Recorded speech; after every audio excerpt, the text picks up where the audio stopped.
9.2 Types of Nonverbal Communication. Just as verbal language is broken up into various categories, there are also different types of nonverbal communication. As we learn about each type of nonverbal signal, keep in mind that nonverbals often work in concert with each other, combining to repeat, modify, or contradict the verbal message being sent. Kinesics. The word kinesics comes from the root word kinesis, which means movement, and refers to the study of hand, arm, body, and face movements. Specifically, this section will outline the use of gestures, head movements and posture, eye contact, and facial expressions as nonverbal communication. Gestures. There are three main types of gestures: adapters, emblems, and illustrators. Adapters are touching behaviors and movements that indicate internal states typically related to arousal or anxiety. Adapters can be targeted toward the self, objects, or others. In regular social situations, adapters result from uneasiness, anxiety, or a general sense that we are not in control of our surroundings. Many of us subconsciously click pens, shake our legs, or engage in other adapters during classes, meetings, or while waiting as a way to do something with our excess energy. Public speaking students who watch video recordings of their speeches notice nonverbal adapters that they didn't know they used. In public speaking situations, people most commonly use self- or object-focused adapters. Common self-touching behaviors, like scratching, twirling hair, or fidgeting with fingers or hands, are considered self-adapters. Some self-adapters manifest internally, as coughs or throat-clearing sounds. My personal weakness is object adapters. Specifically, I subconsciously gravitate toward metallic objects like paper clips or staples holding my notes together, and catch myself bending them or fidgeting with them while I'm speaking. Other people play with dry erase markers, their note cards, the change in their pockets, or the lectern while speaking. Use of object adapters can also signal boredom as people play with the straw in their drink or peel the label off a bottle of beer. Smartphones have become common object adapters, as people can fiddle with their phones to help ease anxiety. Finally, as noted, other adapters are more common in social situations than in public speaking situations, given the speaker's distance from audience members. Other adapters involve adjusting or grooming others, similar to how primates like chimpanzees pick things off each other. It would definitely be strange for a speaker to approach an audience member and pick lint off his or her sweater, fix a crooked tie, tuck a tag in, or pat down a flyaway hair in the middle of a speech. Emblems are gestures that have a specific agreed-on meaning. These are still different from the signs used by hearing-impaired people or others who communicate using American Sign Language, ASL. Even though they have a generally agreed-on meaning, they are not part of a formal sign system like ASL that is explicitly taught to a group of people. A hitchhiker's raised thumb, the OK sign with thumb and index finger connected in a circle with the other three fingers sticking up, and the raised middle finger are all examples of emblems that have an agreed-on meaning or meanings with a culture. Emblems can be still or in motion. For example, circling the index finger around at the side of your head says, "He or she is crazy," or rolling your hands over and over in front of you says, "Move on." Just as we can trace the history of a word, or its etymology, we can also trace some nonverbal signals, especially emblems, to their origins. Holding up the index and middle fingers in a V shape with the palm facing in is an insult gesture in Britain that basically means, "Up yours."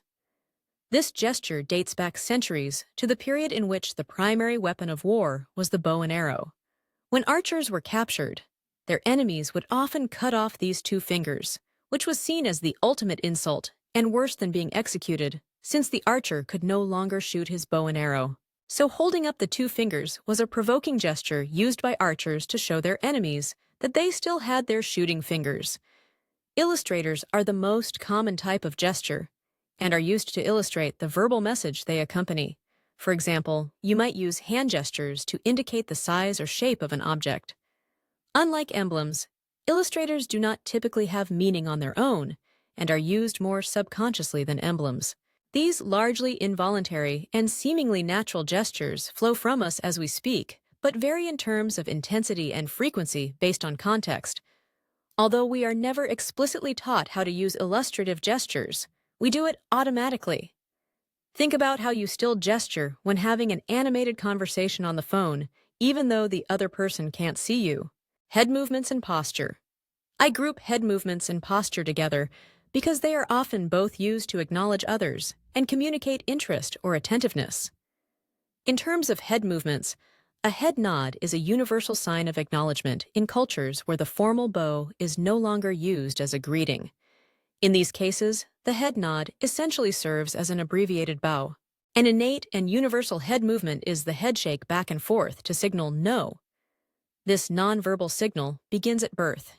Even before a baby has the ability to know that it has a corresponding meaning, babies shake their head from side to side to reject their mother's breast, and later shake their head to reject attempts to spoon feed.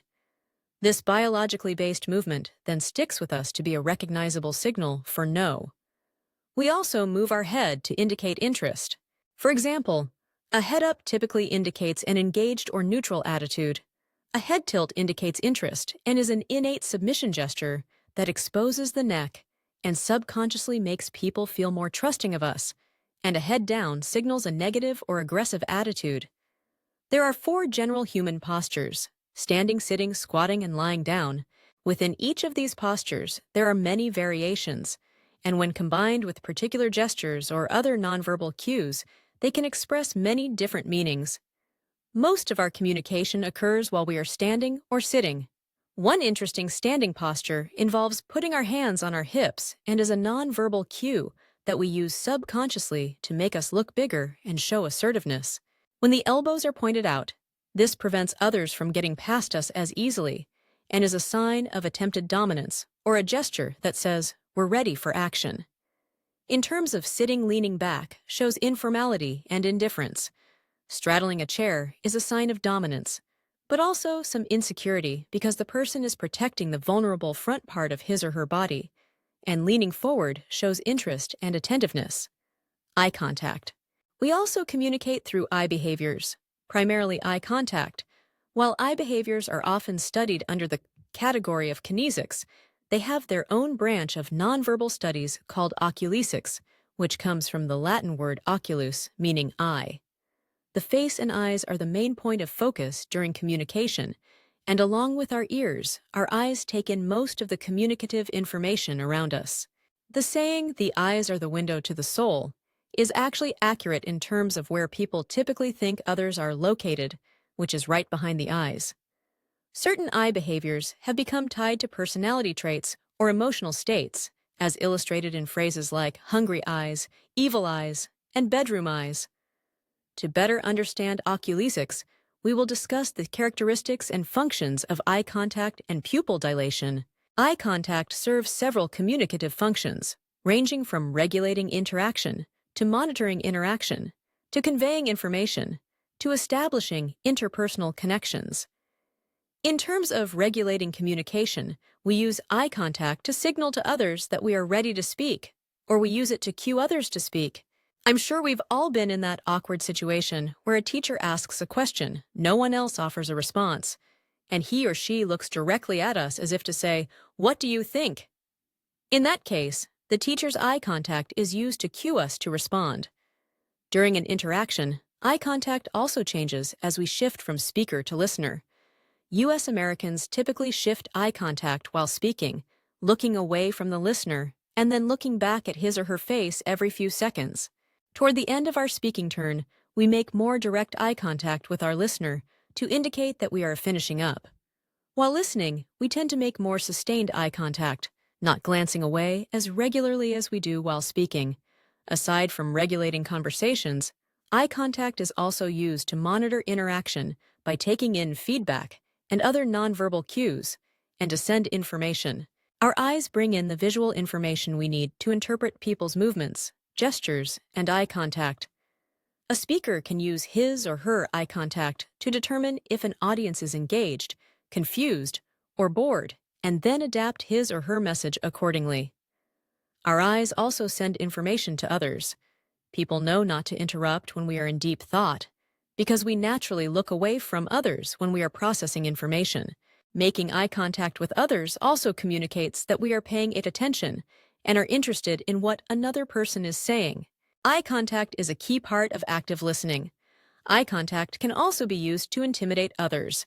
We have social norms about how much eye contact we make with people, and those norms vary depending on the setting and the person. Staring at another person in some contexts could communicate intimidation, while in other contexts, it could communicate flirtation. As we learned, eye contact is a key immediacy behavior, and it signals to others that we are available for communication.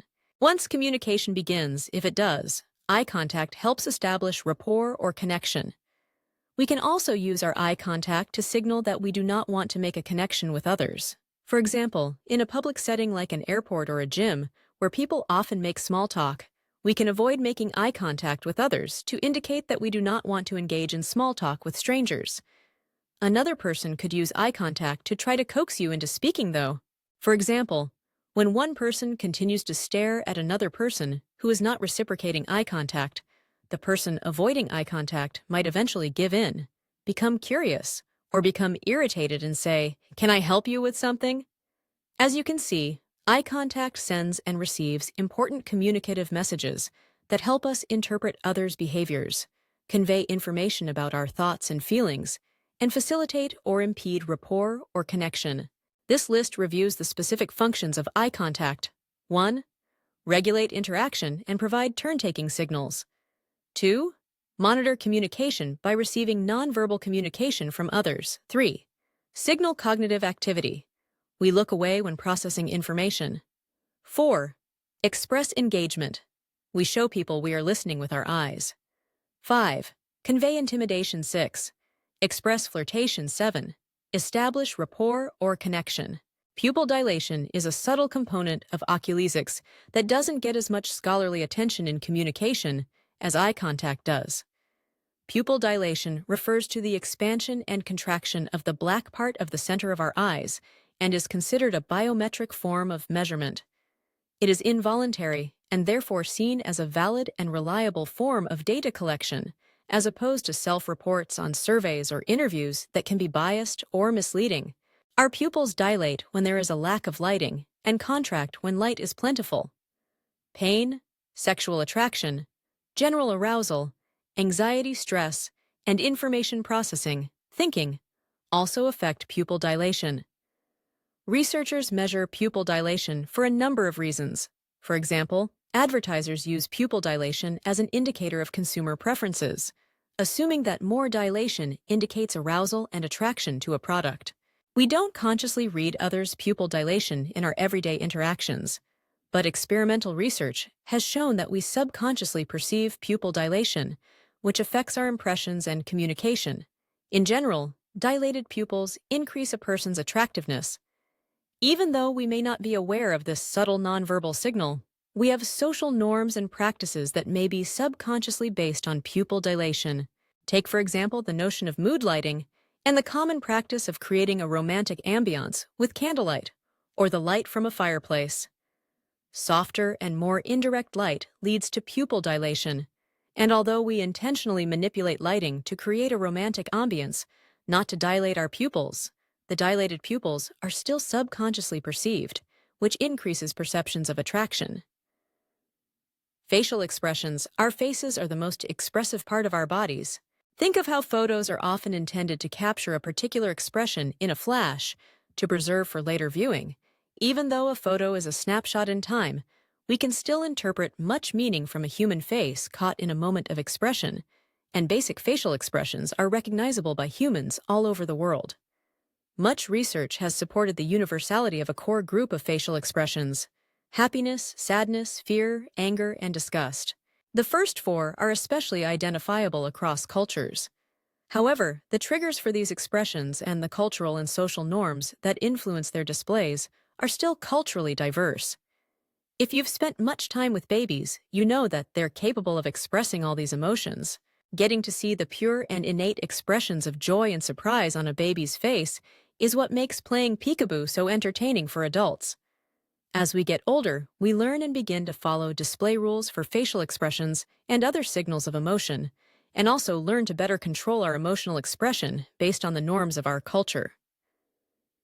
Smiles are powerful communicative signals, and as you'll recall, are a key immediacy behavior. Although facial expressions are typically viewed as innate, and several are universally recognizable, they are not always connected to an emotional or internal biological stimulus. They can actually serve a more social purpose. For example, most of the smiles we produce are primarily made for others and are not just an involuntary reflection of an internal emotional state. These social smiles, however, are slightly but perceptibly different from more genuine smiles. People generally perceive smiles as more genuine when the other person smiles with their eyes. This particular type of smile is difficult, if not impossible, to fake because the muscles around the eye that are activated when we spontaneously or genuinely smile are not under our voluntary control. It is the involuntary and spontaneous contraction of these muscles that moves the skin around our cheeks, eyes, and nose to create a smile that's distinct from a fake or polite smile. People are able to distinguish the difference between these smiles, which is why photographers often engage in cheesy joking with adults or use props with children to induce a genuine smile before they snap a picture. Since you are likely giving speeches in this class, let's learn about the role of the face in public speaking. Facial expressions help set the emotional tone for a speech. In order to set a positive tone before you start speaking, briefly look at the audience and smile to communicate friendliness, openness, and confidence. Beyond your opening and welcoming facial expressions communicate a range of emotions and can be used to infer personality traits and make judgments about a speaker's credibility and competence. Facial expressions can communicate that a speaker is tired, excited, angry, confused, frustrated, sad, confident, smug, shy, or bored.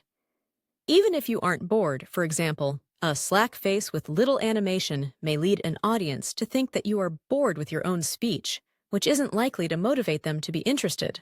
So make sure your facial expressions are communicating an emotion, mood, or personality trait that you think your audience will view favorably, and that will help you achieve your speech goals. Also, make sure your facial expressions match the content of your speech. When delivering something lighthearted or humorous, a smile, bright eyes, and slightly raised eyebrows will non-verbally enhance your verbal message. When delivering something serious or somber, a furrowed brow, a tighter mouth, and even a slight head nod can enhance that message. If your facial expressions and speech content are not consistent, your audience could become confused by the mixed messages, which could lead them to question your honesty and credibility. Haptics.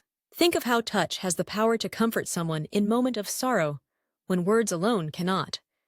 This positive power of touch is countered by the potential for touch to be threatening because of its connection to sex and violence. To learn about the power of touch, we turn to haptics, which refers to the study of communication by touch. We probably get more explicit advice and instruction on how to use touch than any other form of nonverbal communication. A lack of nonverbal communication competence related to touch could have negative interpersonal consequences. For example, if we don't follow the advice we've been given about the importance of a firm handshake, a person might make negative judgments about our confidence or credibility. A lack of competence could have more dire negative consequences, including legal punishment, if we touch someone inappropriately, intentionally or unintentionally. Touch is necessary for human social development, and it can be welcoming, threatening, or persuasive. Research projects have found that students evaluated a library and its staff more favorably if the librarian briefly touched the patron while returning his or her library card, that female restaurant servers received larger tips when they touched patrons, and that people were more likely to sign a petition when the petitioner touched them during their interaction. There are several types of touch, including functional professional, social polite, friendship warmth, love intimacy, and sexual arousal touch. At the functional professional level, touch is related to a goal or part of a routine professional interaction, which makes it less threatening and more expected. For example, we let barbers, hairstylists, doctors, nurses, tattoo artists, and security screeners touch us in ways that would otherwise be seen as intimate or inappropriate, if not in a professional context. At the social polite level, socially sanctioned touching behaviors help initiate interactions and show that others are included and respected. A handshake, a pat on the arm, and a pat on the shoulder are examples of social, polite touching. A handshake is actually an abbreviated hand-holding gesture, but we know that prolonged hand-holding would be considered too intimate and therefore inappropriate at the functional, professional, or social polite level. At the functional, professional, and social polite levels, touch still has interpersonal implications. The touch, although professional and not intimate, between hairstylist and client, or between nurse and patient, has the potential to be therapeutic and comforting. In addition, a social polite touch exchange plays into initial impression formation, which can have important implications for how an interaction and a relationship unfold. Of course, touch is also important at more intimate levels. At the friendship warmth level, touch is more important and more ambiguous than at the social polite level. At this level, touch interactions are important because they serve a relational maintenance purpose and communicate closeness, liking, care, and concern. The types of touching at this level also vary greatly, from more formal and ritualized to more intimate, which means friends must sometimes negotiate their own comfort level with various types of touch and may encounter some ambiguity if their preferences don't match up with their relational partners. In a friendship, for example, too much touch can signal sexual or romantic interest, and too little touch can signal distance or unfriendliness. At the love intimacy level, touch is more personal and is typically only exchanged between significant others, such as best friends, close family members, and romantic partners. Touching faces, holding hands, and full frontal embraces are examples of touch at this level. Although this level of touch is not sexual, it does enhance feelings of closeness and intimacy and can lead to sexual arousal touch, which is the most intimate form of touch, as it is intended to physically stimulate another person. Touch is also used in many other contexts, for example, during play, for example, arm wrestling, during physical conflict, for example, slapping, and during conversations, for example, to get someone's attention. We also inadvertently send messages through accidental touch, for example, bumping into someone.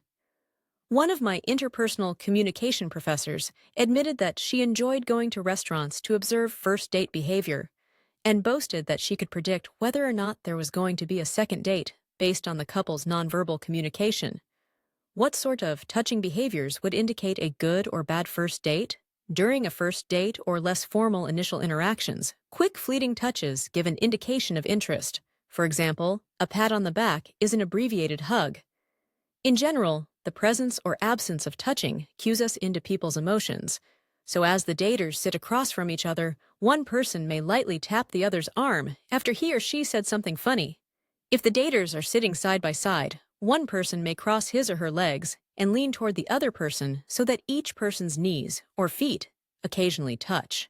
Touching behavior as a way to express feelings is often reciprocal. A light touch from one dater will be followed by a light touch from the other to indicate that the first touch was okay. While verbal communication could also be used to indicate romantic interest, many people feel too vulnerable at this early stage in a relationship to put something out there in words. If your date advances a touch and you are not interested, it is also unlikely that you will come right out and say, "Sorry, but I'm not really interested." Instead, due to common politeness rituals, you would be more likely to respond with other forms of nonverbal communication, like scooting back, crossing your arms, or simply not acknowledging the touch. I find hugging behavior particularly interesting, perhaps because of my experiences growing up in a very hug-friendly environment in the southern United States, and then living elsewhere where there are different norms. A hug can be obligatory, meaning that you do it because you feel like you have to, not because you want to. Even though you may think that this type of hug doesn't communicate emotions, it definitely does. A limp, weak, or retreating hug may communicate anger, ambivalence, or annoyance. Think of other types of hugs and how you hug different people. Some types of hugs are the crisscross hug, the neck-waist hug, and the engulfing hug. The crisscross hug is a rather typical hug where each person's arm is below or above the other person's arm. This hug is common among friends, romantic partners, and family members, and perhaps even coworkers. The neck-waist hug usually occurs in more intimate relationships as it involves one person's arms around the other's neck and the other person's arms around the other's waist. I think of this type of hug as the slow dance hug. The engulfing hug is similar to a bear hug in that one person completely wraps the arms around the other, as that person basically stands there. This hugging behavior usually occurs when someone is very excited and hugs the other person without warning. Some other types of hugs are the shake first then tap hug and the back slap hug.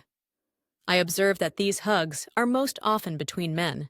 The shake first then tap hug involves a modified handshake where the hands are joined more with the thumb and fingers than the palm, and the elbows are bent so that the shake occurs between the two huggers' chests.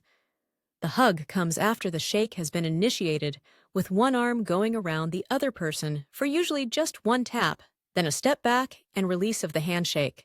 In this hugging behavior, the handshake that is maintained between the chests minimizes physical closeness, and the intimacy that may be interpreted from the crisscross or engulfing hug, where the majority of the huggers' torsos are touching. This move away from physical closeness likely stems from a U.S. norm that restricts men's physical expression of affection due to homophobia, or the worry of being perceived as gay.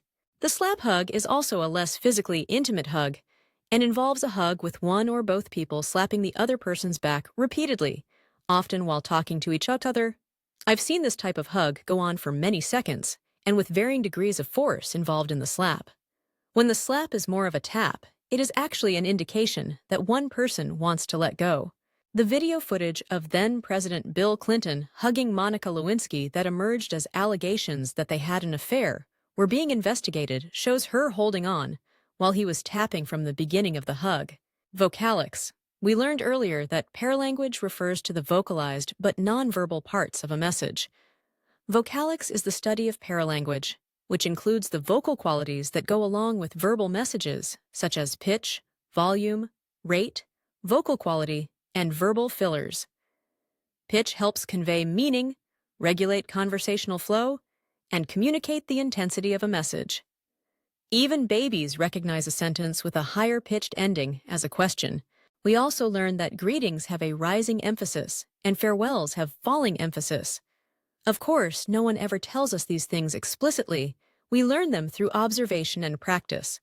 We do not pick up on some more subtle and/or complex patterns of paralanguage involving pitch until we are older. Children, for example, have a difficult time perceiving sarcasm, which is usually conveyed through paralinguistic characteristics like pitch and tone, rather than the actual words being spoken. Adults with lower than average intelligence and children have difficulty reading sarcasm in another person's voice, and instead may interpret literally what they say. Paralanguage provides important context for the verbal content of speech. For example, volume helps communicate intensity. A louder voice is usually thought of as more intense, although a soft voice, combined with a certain tone and facial expression, can be just as intense. We typically adjust our volume based on our setting, the distance between people, and the relationship. In our age of computer-mediated communication, typing in all caps is usually seen as offensive, as it is equated with yelling. A voice at a low volume or a whisper can be very appropriate when sending a covert message or flirting with a romantic partner, but it wouldn't enhance a person's credibility if used during a professional presentation. Speaking rate refers to how fast or slow a person speaks and can lead others to form impressions about our emotional state, credibility, and intelligence. As with volume, variations in speaking rate can interfere with the ability of others to receive and understand verbal messages. A slow speaker could bore others and lead their attention to wander. A fast speaker may be difficult to follow, and the fast delivery can actually distract from the message. Speaking a little faster than the normal 120-150 words a minute, however, can be beneficial, as people tend to find speakers whose rate is above average more credible and intelligent. When speaking at a faster than normal rate, it is important that a speaker also clearly articulate and pronounce his or her words. Boomhauer, a character on the show King of the Hill, is an example of a speaker whose fast rate of speech combines with a lack of articulation and pronunciation to create a stream of words that only he can understand.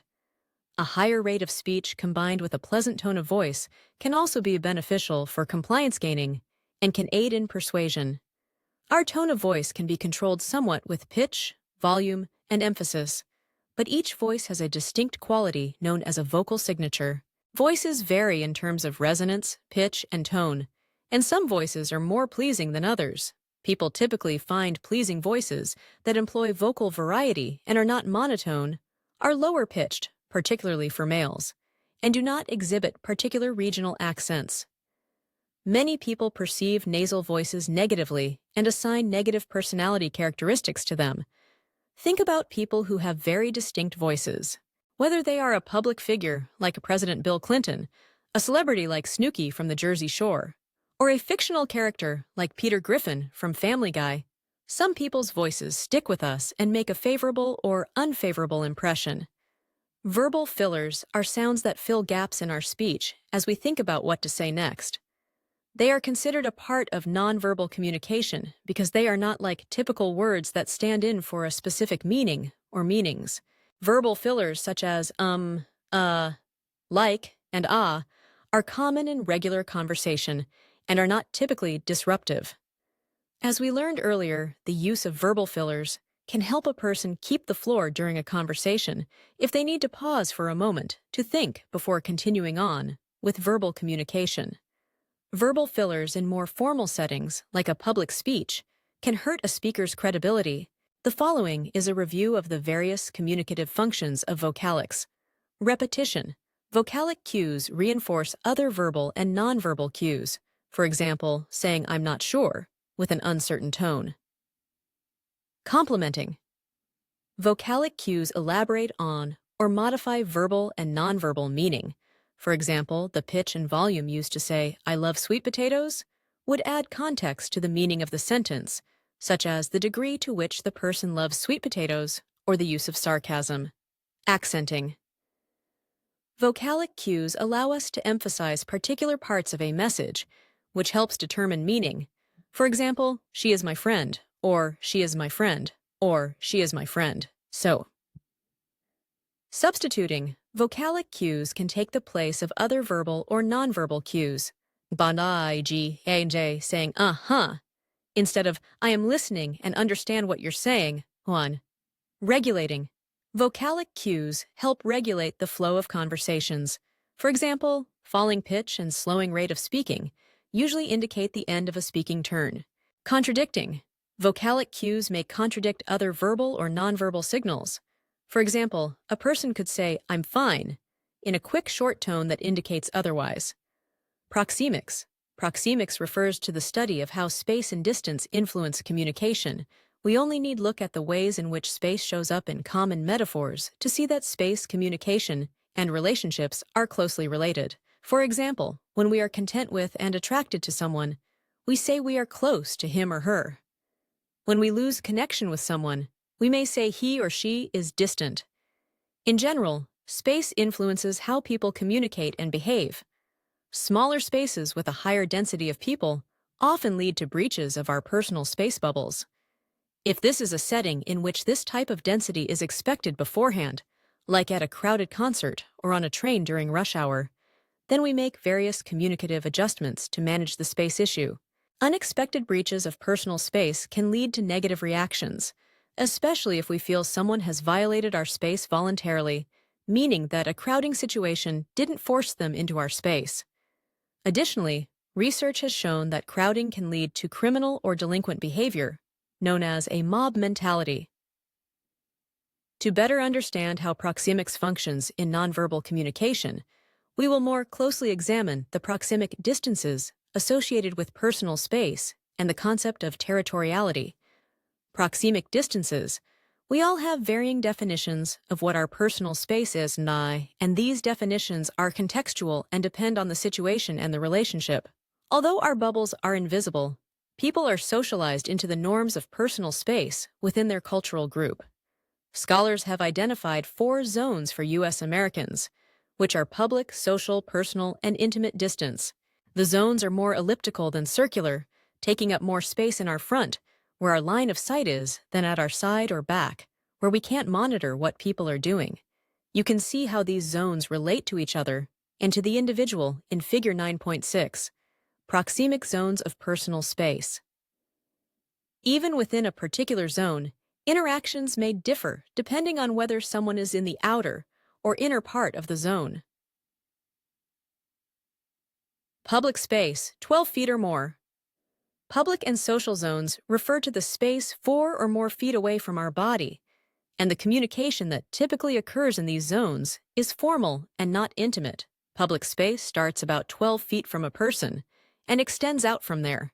This is the least personal of the 4 zones and would typically be used when a person is engaging in a formal speech and is removed from the audience to allow the audience to see, or when a high-profile or powerful person like a celebrity or executive maintains such a distance as a sign of power or for safety and security reasons.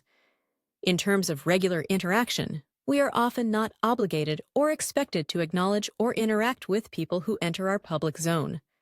It would be difficult to have a deep conversation with someone at this level because you have to speak louder and don't have the physical closeness that is often needed to promote emotional closeness and/or establish rapport. Social space, 4 to 12 feet. Communication that occurs in the social zone, which is 4 to 12 feet away from our body, is typically in the context of a professional or casual interaction, but not intimate or public. This distance is preferred in many professional settings because it reduces the suspicion of any impropriety. The expression "keep someone at an arm's length" means that someone is kept out of the personal space and kept in the social professional space. If 2 people held up their arms and stood so, just the tips of their fingers were touching, they would be around 4 feet away from each other, which is perceived as a safe distance because the possibility for intentional or unintentional touching doesn't exist. It is also possible to have people in the outer portion of our social zone but not feel obligated to interact with them.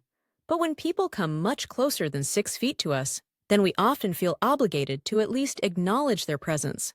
In many typically sized classrooms, much of your audience for a speech will actually be in your social zone rather than your public zone, which is actually beneficial because it helps you establish a better connection with them. Students in large lecture classes should consider sitting within the social zone of the professor, since students who sit within this zone are more likely to be remembered by the professor, be acknowledged in class, and retain more information because they are close enough to take in important nonverbal and visual cues.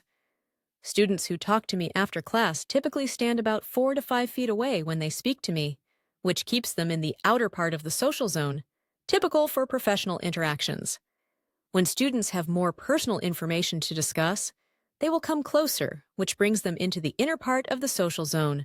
Personal space, 1.5 to 4 feet. Personal and intimate zones refer to the space that starts at our physical body and extends 4 feet.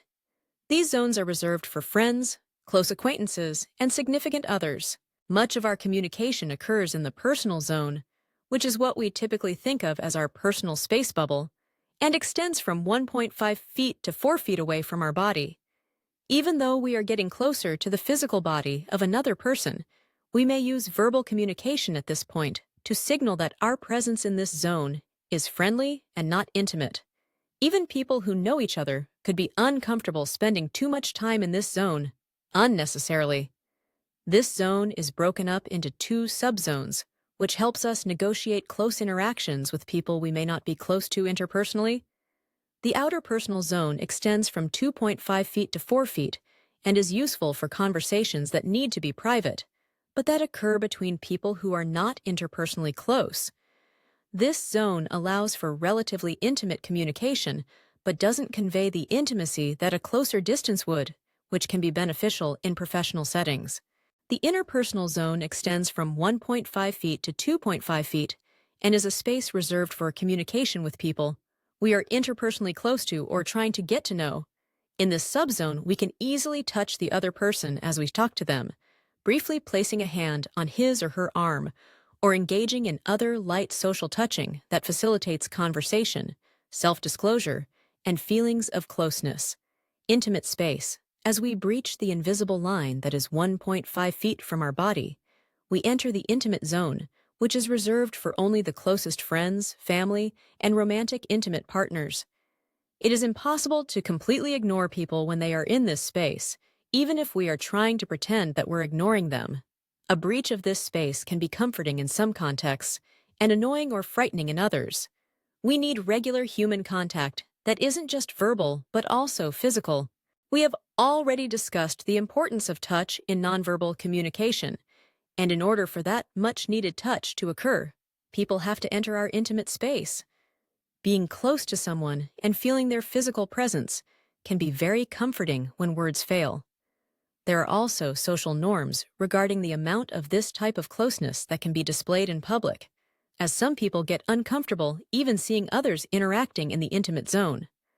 While some people are comfortable engaging in or watching others engage in PDAs, public displays of affection, others are not.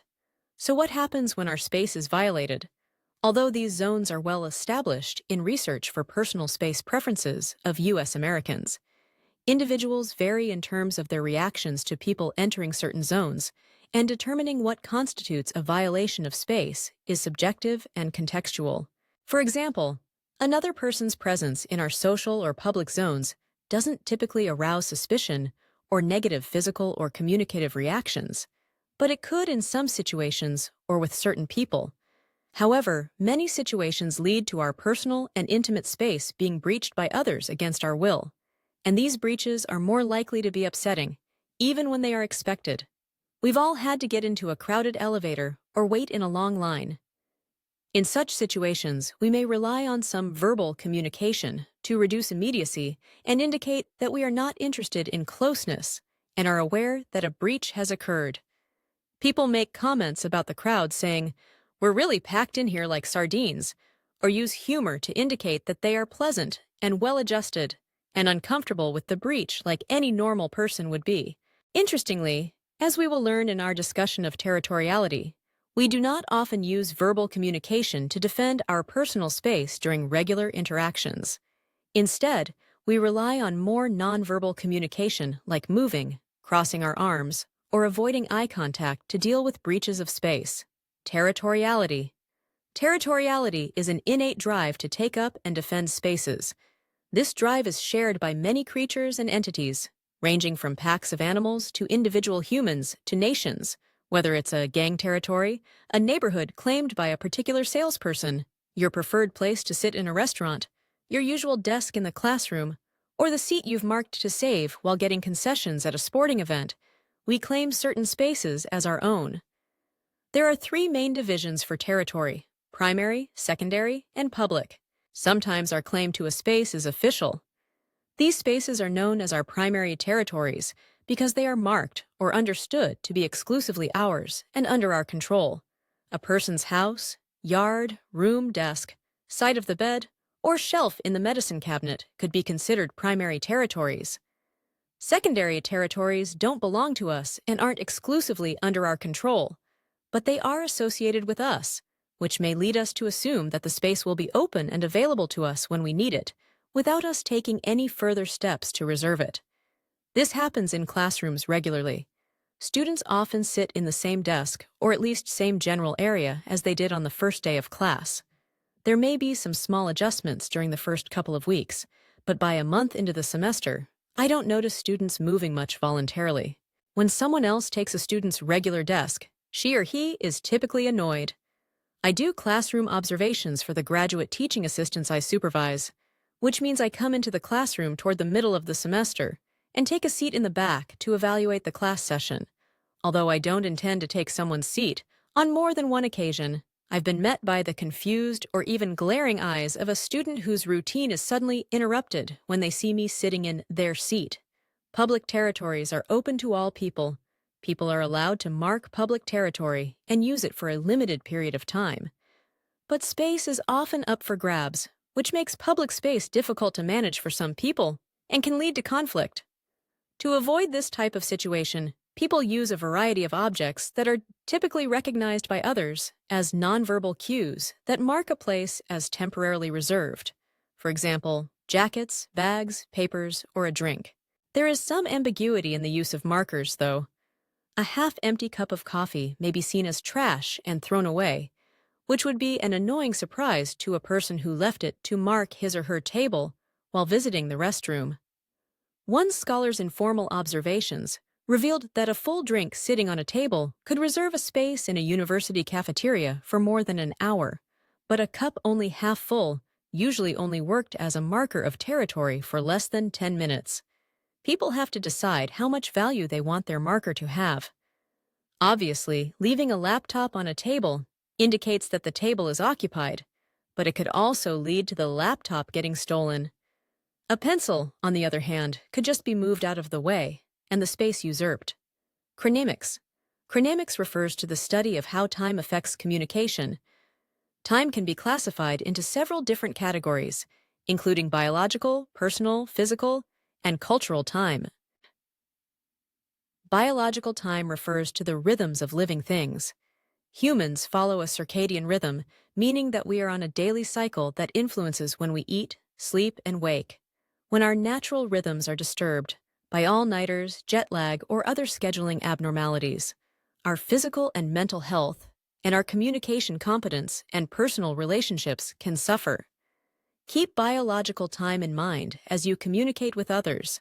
Remember that early morning conversations and speeches may require more preparation to get yourself awake enough to communicate well, and a more patient or energetic delivery to accommodate others who may still be getting warmed up for their day. Personal time refers to the ways in which individuals experience time. The way we experience time varies based on our mood, our interest level, and other factors. Think about how quickly time passes when you are interested in and therefore engaged in something. I have taught 50-minute classes that seem to drag on forever, and 3-hour classes that zipped by. Individuals also vary based on whether or not they are future or past-oriented. People with past-time orientations may want to reminisce about the past, reunite with old friends, and put considerable time into preserving memories and keepsakes in scrapbooks and photo albums. People with future-time orientations may spend the same amount of time making career and personal plans, writing out to-do lists, or researching future vacations, potential retirement spots, or what book they're going to read next. Physical time refers to the fixed cycles of days, years, and seasons. Physical time, especially seasons, can affect our mood and psychological states. Some people experience seasonal affective disorder that leads them to experience emotional distress and anxiety during the changes of seasons, primarily from warm and bright to dark and cold, summer to fall and winter. Cultural time refers to how a large group of people view time. Polychronic people do not view time as a linear progression that needs to be divided into small units and scheduled in advance.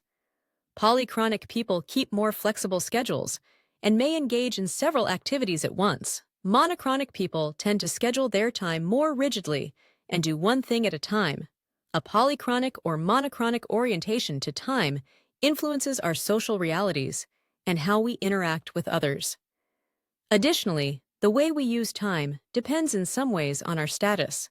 For example, doctors can make their patients wait for extended periods of time, and executives and celebrities may run consistently behind schedule, making others wait for them.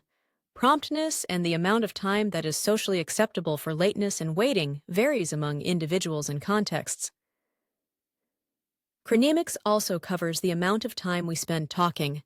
We've already learned that conversational turns and turn-taking patterns are influenced by social norms and help our conversations progress. We all know how annoying it can be when a person dominates a conversation or when we can't get a person to contribute anything. Personal presentation and environment. Personal presentation involves two components: our physical characteristics and the artifacts with which we adorn and surround ourselves. Physical characteristics include body shape, height, weight, attractiveness, and other physical features of our bodies. We do not have as much control over how these nonverbal cues are encoded as we do with many other aspects of nonverbal communication. These characteristics play a large role in initial impression formation, even though we know we shouldn't judge a book by its cover. Although ideals of attractiveness vary among cultures and individuals, Research consistently indicates that people who are deemed attractive based on physical characteristics have distinct advantages in many aspects of life. This fact, along with media images that project often unrealistic ideals of beauty, have contributed to booming health and beauty, dieting, gym, and plastic surgery industries.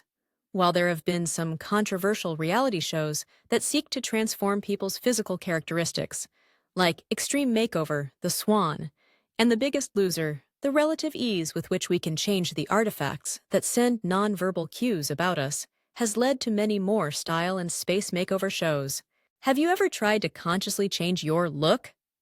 I can distinctly remember 2 times in my life when I made pretty big changes in how I presented myself in terms of clothing and accessories. In high school, at the height of the thrift store craze, I started wearing clothes from the local thrift store daily. Of course, most of them were older clothes, so I was basically going for a retro look, which I thought really suited me at the time. Then, in my junior year of college, as graduation finally seemed on the horizon, and I felt myself entering a new stage of adulthood, I started wearing business casual clothes to school every day, embracing the dress for the job you want philosophy. In both cases, these changes definitely impacted how others perceived me. Television programs like What Not to Wear seek to show the power of wardrobe and personal style changes in how people communicate with others. Aside from clothes, jewelry, visible body art, hairstyles, and other political, social, and cultural symbols send messages to others about who we are. In the United States, body piercings and tattoos have been shifting from subcultural to mainstream over the past few decades.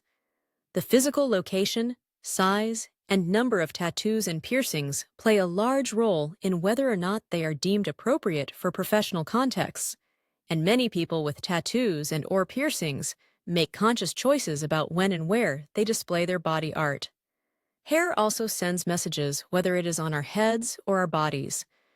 Men with short hair are generally judged to be more conservative than men with long hair, but men with shaved heads may be seen as aggressive.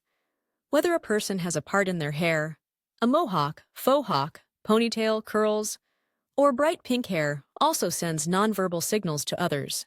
Jewelry can also send messages with varying degrees of direct meaning. A ring on the ring finger of a person's left hand typically indicates that they are married or in an otherwise committed relationship. A thumb ring or a right-hand ring on the ring finger doesn't send such a direct message. People also adorn their clothes, body, or belongings with religious or cultural symbols, like a cross to indicate a person's Christian faith or a rainbow flag to indicate that a person is gay, lesbian, bisexual, transgender, queer, or an ally to one or more of those groups.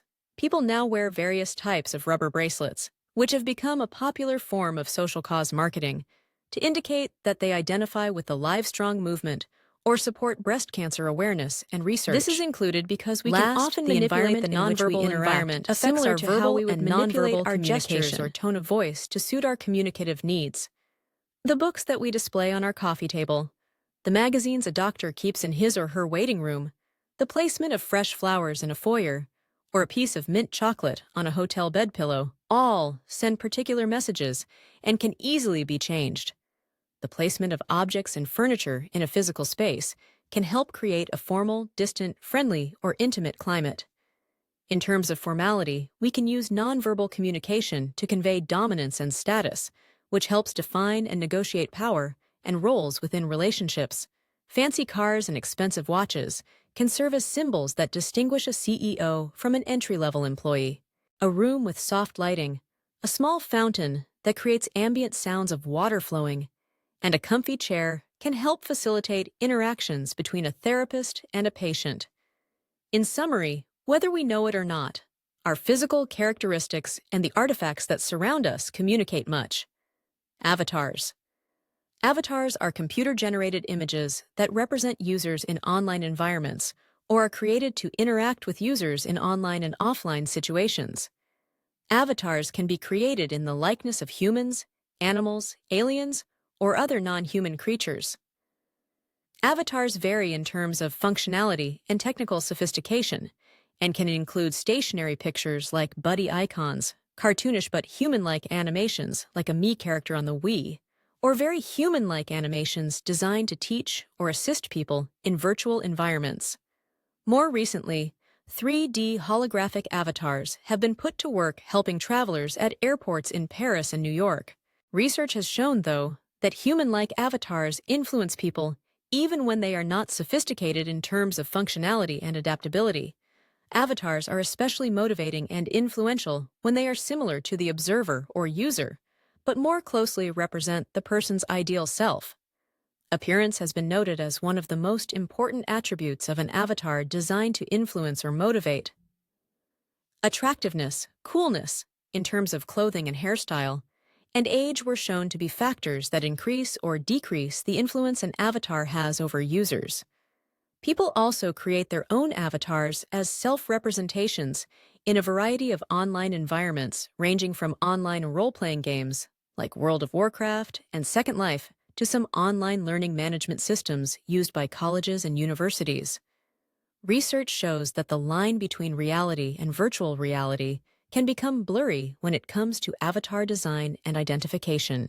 This can become even more pronounced when we consider that some users, especially of online role-playing games, spend about 20 hours a week as their avatar.